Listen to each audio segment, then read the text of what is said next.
जो विदेशी कांटे हैं वो ना ही सिर्फ हमारी जमीन में चुभ रहे हैं बल्कि वो उसका खून चूस रहे हैं, या कहें कि जो पानी का स्रोत है या जो पानी का जल स्तर है वो उनकी वजह से घटता जा रहा है। कहाँ तक लक्ष्य था, कितना पहुंचा, कितना आगे अभी काम बाकी है? सबसे पहले मैं आज कारगिल के विजय दिवस पर उन शहीदों को नमन करना चाहूँगा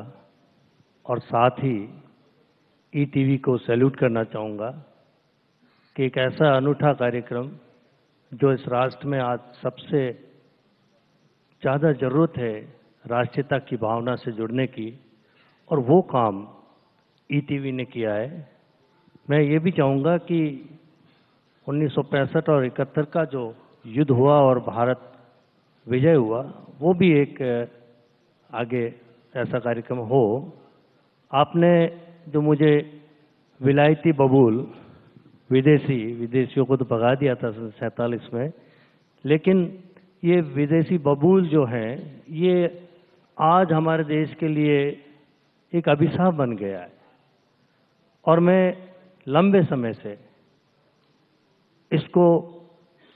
अंग्रेजी बबूल को इरेडिकेट करने के लिए एक अभियान चला रखा था, और उसके साथ में मैं राजीव गांधी फाउंडेशन के माध्यम से, मैं जन सहभागिता के माध्यम से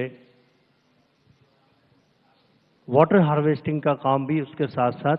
हमने प्रारंभ किया। मैं आदरणीय सोनिया जी को धन्यवाद देना चाहूँगा जब इस समस्या को रखा, और इसकी शुरुआत मुझे पाली डिस्ट्रिक्ट से करने के लिए कहा, और सन 2000 से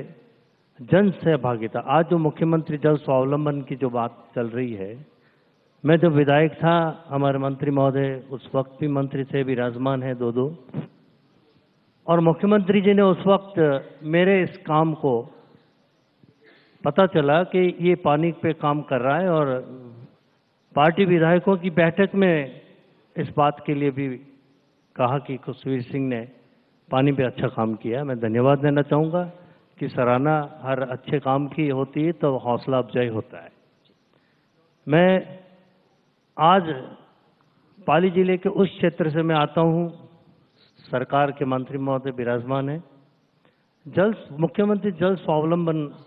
और जो मैंने राजीव गांधी फाउंडेशन से जो काम करवाया उसमें अंतर इतना, मैंने एक पॉकेट के अंदर अरावली की जो तलहटी है वहाँ पानी बह के चला जाता था, और हम पानी आंखों में से पटक सकते थे लेकिन उस पानी का उपयोग नहीं कर सकते थे, कि स्लोप इतना ज़्यादा था कि हमारे पानी रहता ही नहीं, नीचे पानी चला जाता। तो हमने वहाँ पे जन सहभागिता के माध्यम से 30 किलोमीटर की लंबाई और 10 किलोमीटर की चौड़ाई में फुट हिल्स के अंदर तलेटी में हमने काम प्रारंभ करवाया। छोटे छोटे चेक डैम जन सहभागिता के माध्यम से, और आज आप चलें, मैं आपको दिखाऊंगा जो कुएं सूख चुके थे वहाँ ओपन वेल्स है, ट्यूबवेल सक्सेस नहीं है वहाँ पे, जो ओपन वेल्स हैं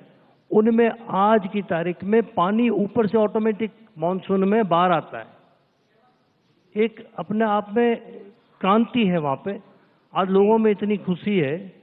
और उसके साथ जो अंग्रेजी बबूल की जो बात मैं कर रहा हूँ, अभी मेरे से पूर्व किसी ने प्रश्न किया था माननीय मंत्री महोदय से, वन पर्यावरण मंत्री महोदय विराजमान है, नील गाय की बात को लेकर। तो मैं, मंत्री महोदय, अपन कौन से जंगल में शिफ्ट करेंगे उनको? हमारे पास कोई ऐसा जंगल ही नहीं बचा है कि जहाँ वो नील गाय, जिसको तथाकथित नील गाय है वो रोज है, उसको हम लेके इतना पैसा खर्च करके हम शिफ्ट कर दें, एक रात भी नहीं रुकेगा, 1 घंटा भी नहीं रुकेगा, क्योंकि अंग्रेजी बबूल की बदौलत हमारी जो पौष्टिक घास थी, हमारे यहाँ धामण घास है, बहुत ही पौष्टिक घास है, जैसलमेर बाड़मेर में सेवण घास है, तो आज वो धामण घास इस अंग्रेजी बबूल की वजह से समाप्त हो गई। और जितनी भी दूसरी स्पीसीज थी मंत्री महोदय जंगल के अंदर, आप चलिए मैं दिखाता हूँ आपको, इस अंग्रेजी बबूल ने हमारी जितनी वनस्पति थी उसको पूर्ण रूप से नष्ट कर दिया। अगर हम नहीं इस समय रहते, मैं ईटीवी के माध्यम से मैं चाहूँगा कि इस अभियान के रूप में, एक पूरे प्रदेश में ही नहीं आज पूरे देश के अंदर इसकी जरूरत है, और अभियान के रूप में